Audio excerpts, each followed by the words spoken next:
भाऊ, घराणेशाहीच्या विरोधात आहे आपण, पण इथं घराणेशाहीचं दिसून येते. अनेक उमेदवार जे आहेत ते नेत्यांच्याच घरातले आहेत. असं आहे की महाराष्ट्रात भारतीय जनता पक्षाने एक पॉलिसी ठेवली होती, त्या अंतर्गत आम्ही हा निर्णय केला आणि जवळजवळ सगळीकडे आम्ही अशा पद्धतीनं कुठलेही नवीन उमेदवार दिले नाही. एक दोन ठिकाणी अपवाद झाले, कारण त्या ठिकाणी फॉर्म भरून टाकले होते आणि मग दुसरा वेळेवर अल्टरनेट उमेदवार आम्हाला आणता आला नाही. असं केवळ 2च ठिकाणी घडलेलं आहे. लोक महायुतीच्या पाठीशी आहेत, बंडखोरांना कोणी निवडून देणार? भाऊ, घराणेशाहीच्या एक मिनिट, परंतु त्यांच्या दर्जाचा प्रश्न आहे. काही थर्ड पार्टी ऑडिट करून काही जबाबदारी निश्चिती होईल का साहेब? अशा प्रकारे जर कुठे दर्जाचा प्रश्न असेल तर त्याची सुधारणा निश्चित केली जाईल, पण केवळ आरोपाकरता आरोप असतील तर मात्र त्याच्याकडे लक्ष दिलं जाणार. भाऊ, आशिष शेलार म्हणतात मात्र आपण जवळच्या शिरपूरची बरोबरी करू शकलो नाही. जळगाव शहरातील जी उपनगर आहेत त्यांची जी परिस्थिती आहे ती आजही जैसे ती आहे. तुम्हाला एक सांगतो, मी सिंगापूर वगैरे कधी म्हणत नाही.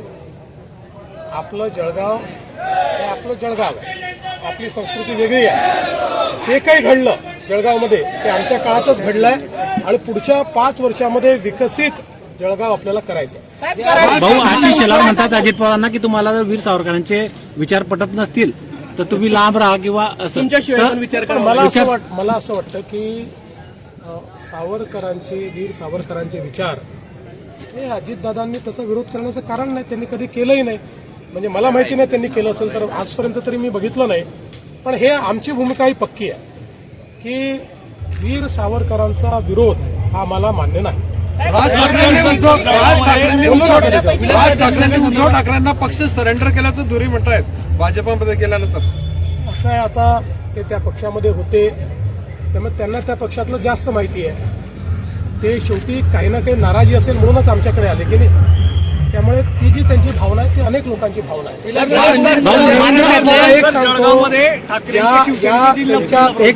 त्यांच्या युतीमध्ये सर्वात जास्त नुकसान हे राज ठाकरेंचं होतं. भाऊ, रवींद्र चव्हाण यांच्या विधानावरून चांगलाच गदारोळ होतोय. असं आहे की रवींद्र चव्हाणांनी त्या विधानावर स्पष्टीकरणही दिलेलं आहे, दिलगिरी व्यक्त केलेली आहे.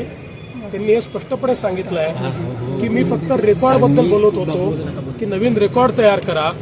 बाकी विलासरावांच्या बद्दल या महाराष्ट्रात पक्षविरहित सर्वांना आदर आहे.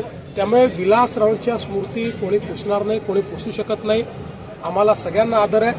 आम्ही जरी काँग्रेसच्या विरुद्ध लढत असलो तरी देखील विलासरावांच्या संदर्भात आमचं सगळ्यांचं असं मत आहे की महाराष्ट्रातले जे प्रमुख नेते आहेत, ज्यांनी महाराष्ट्रामध्ये उत्तम काम केलं त्यापैकी एक विलासराव आहेत आणि हे स्पष्टीकरण रवींद्र चव्हाण साहेबांनी दिलेलं आहे.